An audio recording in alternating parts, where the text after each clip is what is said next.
اعوذ باللہ من الشیطان الرجیم بسم اللہ الرحمن الرحیم۔ جی معزز سامعین اکرام، آج ہم انشاءاللہ العزیز فیضان تجوید میں سبق نمبر 6 یعنی لحن کا بیان سماعت کریں گے، پڑھیں گے اور سمجھیں گے۔ لحن کے لغوی معنی غلطی، لب و لہجہ ہے۔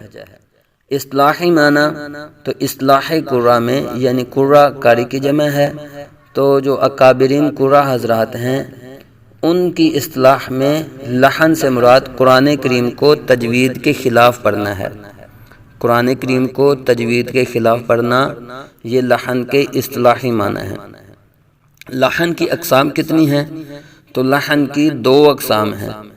لحن کی بنیادی طور پر 2 اقسام ہیں۔ نمبر 1 لحن جلی، نمبر 2 لحن خفی۔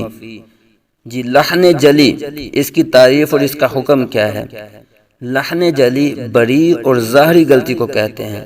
لحن جلی بری اور ظاہر غلطی کو کہتے ہیں، واضح غلطی کو کہتے ہیں۔ اعلیٰ حضرت امام احمد رضا خان علیہ رحمت الرحمن فتاوی بزازیہ کے حوالے سے فرماتے ہیں اللحن حرام، لحن حرام ہے بلا خلاف، بغیر کسی اختلاف کے۔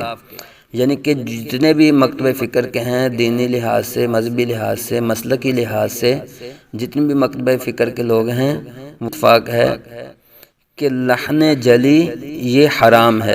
تو اللحن حرام بلا خلاف، لحن سب کے نزدیک حرام ہے۔ یہ فتاوی رضویہ کا حوالہ دیا گیا ہے۔ جی لحن جلی کی قسمیں کتنی ہیں؟ تو لحن جلی کی 4 قسمیں ہیں۔ نمبر 1 ایک حرف کو دوسرے حرف سے بدل دینا، مثلا والتین کو والتوین پڑھنا، یعنی تا کو طوا پڑھ دینا، ثا کو سین پڑھ دینا یا سین کو صاد پڑھ دینا، اسی طرح قاف کو کاف پڑھ جانا، حا کو ہا پڑھنا، ہا کو حا پڑھنا۔ تو یہ قسم جو ہے یہ اکثر حروف قریب و صوت کی لا علم کی وجہ سے، حروف قریب و صوت پر توجہ نہ دینے کی وجہ سے ہوتی ہے۔ تو ہمیں حروف قریب و صوت کو پڑھنا چاہیے، سمجھنا چاہیے اور اس کو پریکٹس کر کے، مشق کر کے حروف قریب و صوت کی، حروف قریب و صوت میں واضح فرق کرنا چاہیے۔ اگر حروف قریب و صوت میں واضح فرق ہو جائے تو یقیناً یہ پہلی قسم جو ہے لحن جلی کی یہ انشاءاللہ عز و جل نہیں ہوگی۔ جی دوسری قسم ہے ساکن کو متحرک، جیسے جمعن کو جمعن، اور متحرک کو ساکن، جیسے کتب اللہ کو کتب اللہ پڑھنا۔ تو یہاں دیکھیے ساکن کسے کہتے ہیں؟ جس حرف پر جزم ہو، جیسے یہ جیم میم زبر جم ہے، جیم میم زبر جم، عین 2 زبر ان، جم ان ہے، تو یہ میم ساکن ہو گیا، جیم کو میم کے ساتھ ملایا گیا۔ تو متحرک کسے کہتے ہیں؟ جس حرف پر حرکت ہو، کوئی زبر زیریاں پیش ہو تو اسے متحرک کہتے ہیں۔ تو اب ساکن والے حرف کو کیا کر دینا؟ متحرک کر دینا، جیسے جم ان کو، یعنی میم ساکن ہے، جیم زبر میم جم ہے، تو اس کو جمعن پڑھ دینا۔ یا متحرک کو ساکن، جیسے کتب اللہ ہے، کاف زبر کا، تا زبر تا، کتب اللہ کو کتب اللہ پڑھ دینا۔ قرآن مجید میں اس کی اور بھی بہت زیادہ مثالیں ہیں جن کو اکثر لوگ جلدی جلدی میں پڑھتے وقت ساکن کو متحرک اور متحرک کو ساکن کر دیتے ہیں، جو کہ لحن جلی کی قسم ہے۔ تو ہمیں لحن جلی کی اس قسم سے بھی بچنا ہے، جو ساکن ہے اس کو ساکن ہی پڑھنا ہے، اور جو متحرک حرف ہے اس کو متحرک ہی پڑھیں گے اور بغیر کھینچے، بغیر جھٹکا دیے نرمی سے پڑھیں گے۔ تو لحن جلی کی جو تیسری قسم ہے حرکت کو حرکت سے بدل دینا، جیسے آرائیتا کو آرائیتو پڑھ جانا، یعنی کہ زبر کو پیش اور پیش کو زبر یا زبر کو زیر پڑھ دینا۔ تو یہ بھی لحن جلی کی قسم ہے، یعنی کہ اگر قرآن پاک پڑھ رہے ہیں تو قرآن پاک پڑھتے پڑھتے اگر زیر زبر کی غلطی ہو جاتی ہے تو اس غلطی کو عام نہ سمجھیے، اس غلطی کو ویسی نہ سمجھیے کہ چلو زیر تھوڑی چھوٹی سی تو غلطی ہوئی ہے، زبر کی جگہ پر زیر ہی پڑھ دیا ہے نا، تو یہ زبر کی جگہ پر زیر پڑھ دینا یا پیش پڑھ دینا یا زبر کو زیر کو زبر پر دینا یا پیش پر دینا، تو یہ چھوٹی غلطی نہیں ہے، بلکہ یہ لحن جلی کی ایک قسم ہے جو کہ حرام ہے، بجائے ثواب کے الٹا گناہ ہوگا اس غلطی کو کرنے سے۔ تو ہمیں اس غلطی سے بھی بچنا ہے، قرآن پاک کو توجہ سے پڑھنا ہے، صحیح طرح سمجھ کے پڑھنا ہے، اور پڑھتے وقت زبر زیر پیش کی بھی غلطی نہیں ہونی چاہیے۔ یہ چھوٹی غلطی نہیں ہے، یہ بڑی اور واضح غلطی ہے، اس سے بھی بچنا ضروری ہے۔ جی آگے ہیں چوتھی قسم، لحن جلی کی چوتھی قسم، جی کیا ہے جی؟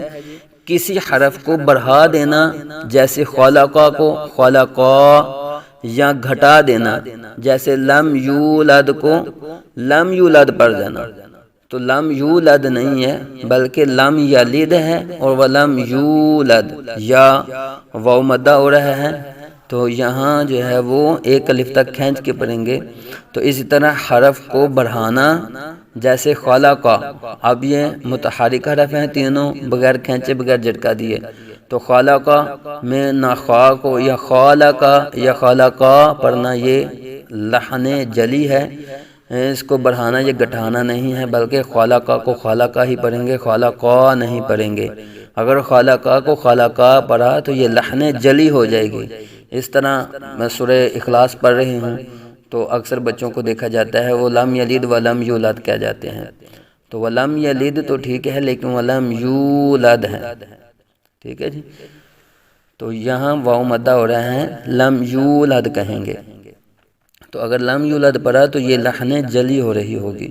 اب بندہ غور کرے کہ یہ جو چار قسمیں بیان کی گئی ہیں، پہلی قسم کہ حرف کو دوسرے حرف سے بدل دینا، تا کو توا پڑھ دینا وغیرہ، اور دوسری قسم ساکن کو متحرک، متحرک کو ساکن کر دینا، تیسری قسم حرکت کو حرکت سے بدل دینا، زبر کو زیر، زیر کو پیش پڑھ دینا، تو چوتھی قسم کسی حرف کو بڑھانا یا گٹھانا۔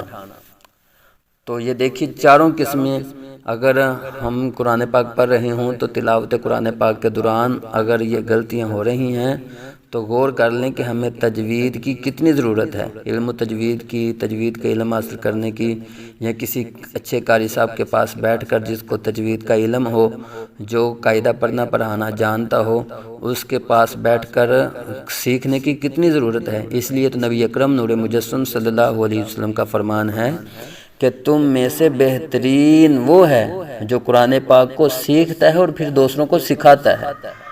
تو سیکھنے اور سکھانے والے کو کتنی جو ہے وہ فضیلت بخشی ہے نبی پاک علیہ السلام نے۔ تو اس لیے قرآن پاک کو پڑھتے وقت لحن جلی کی اقسام سے بچانا ہے، ٹھیک ہے جی؟ تو اس طرح انشاءاللہ عز و جل قرآن پاک کا ہمیں نور بھی نصیب ہوگا، قرآن پاک کا فیضان بھی نصیب ہوگا، جب ہم قرآن پاک کو اچھے طریقے کے ساتھ لحن جلی اور خفی سے بچتے ہوئے پڑھیں گے۔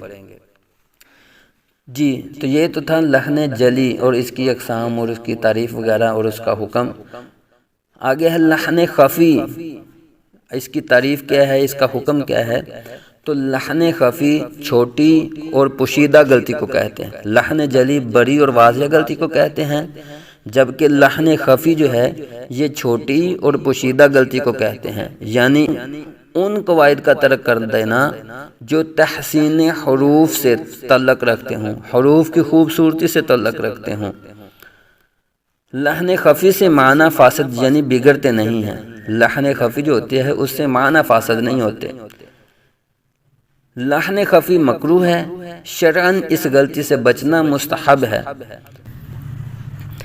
جی لحن خفی کی صورتیں کیا ہیں، یعنی کہ کیسے پتہ چلے گا کہ یہ لحن خفی ہو رہی ہے یہاں؟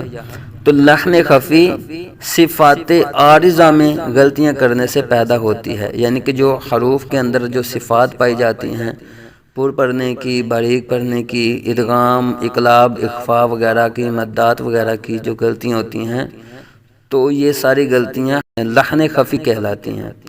لحن خفی صفات عارضہ میں غلطیاں کرنے سے پیدا ہوتی ہے، مثلا ادغام، اقلاب، اخفا، مدات وغیرہ میں غلطی کرنا۔ تو آگے سوالات لکھے ہوئے ہیں، لحن کے لغوی اور اصطلاحی معنی بیان کیجیے۔ دوسرا سوال ہے لحن کی بنیادی طور پر کتنی اقسام ہیں؟